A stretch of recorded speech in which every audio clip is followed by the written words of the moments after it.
What's up, and welcome back to Interpreting the Stars, where today we're finishing out our Scooby-Doo movie marathon with the most recent Scooby-Doo film that just got released to digital home release. It's Scoob! I feel like these digital home premieres have really disappeared. There was a ton that got released all at once, and then there's like Trolls 2 a month later, and then there's Scoob now. So regardless on what I thought about the movie, it's nice to see something new again. I've been going through a watch list a mile long about films from the 80s that I've never seen before. That being said, I did have some worries about this movie, primarily with the casting before I saw it. I was hoping for some clarity as to why the change in the casting was necessary, since it still had the same production company and Frank Welker's still doing Scooby-Doo. Hopefully that doesn't stymie my experience too much. Let's get crackin'. This review's brought to you by the word of the day, stymie. To present an obstacle to, or stand in the way of, aka life, really stymied my ability to be a famous celebrity when I grew up. Scoob brings us to the world of Mystery Incorporated once more as the gang runs into the despicable dilemma planned by the dangerously Dick Dastardly, who wants to create a dog apocalypse of sorts. The gang must get help from the local superhero Blue Falcon to find and stop Dick Dastardly before it's too late. Okay, so this movie has its positives, and it has its negatives. I want to first talk about the main concern that I had about this film going in. As I already said, it was the casting. Primarily Will Forte as Shaggy, but in all actuality, the rest of the cast too.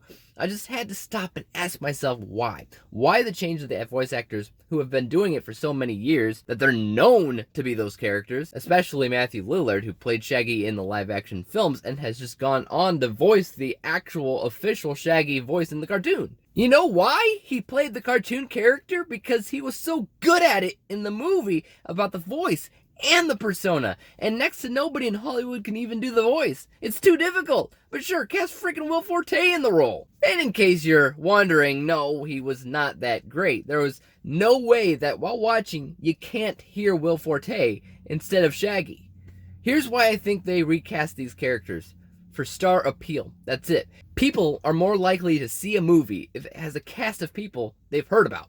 Zac Efron, Will Forte. But the problem with that is nobody is going to watch this movie for the cast. They're watching it for the characters. And when you remove the normal cast, I feel like you take a huge chunk of the soul of what could have been for this movie. Which is why at the end of the day, I gave casting 0 out of 4 points in my rating model. That being said, the characters make up for it, because regardless on who voices them, these are the characters that we all know and love, and it's nice to see them in this kind of format. The visuals and the colors and the animation in this movie are all quite the spectacle. Next, it's a Scooby-Doo movie, so obviously we want to know about the mystery. And the mystery, it's okay. It's in the range of what you might expect from Scooby-Doo, but they have an additional story revolving a superhero, and that's what didn't feel like Scooby-Doo. I mean, isn't the whole thing the idea that everybody appears to be extraordinary, but in all actuality has a completely rational explanation? Isn't that the shtick? You know, this Blue Falcon character, he separated Shaggy and Scooby from the rest of the gang, and in doing so, he watered the characters thin. Like I said, this film has some issues, especially if you're a fan of Scooby-Doo. I don't know, if this was supposed to be a revitalization for a modern audience of new kids, maybe it'll work, but I just don't see the point. There's a lot of instances while watching this film, but I just couldn't help but ask why. Put it this way, even when you look at my unbiased score, I thought a lot of technical decisions made in this movie were nothing more than safe. Yeah, it has very good visuals and animation, but is that really enough to call the whole thing good?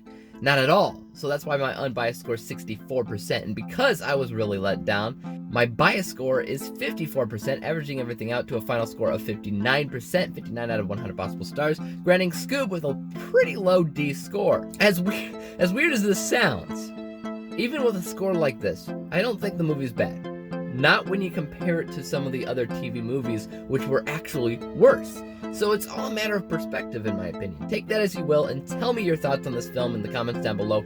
Are you a Scooby-Doo fan? And if so, what did you think about this movie? Let me know. As for YouTube, you know what to do. Hit the subscribe button if you like this review, because there is more like it where it came out. Hit the thumbs up button, because that always helps out my channel. And don't forget about the little bell icon, because that'll help notify you when I come out with my next review.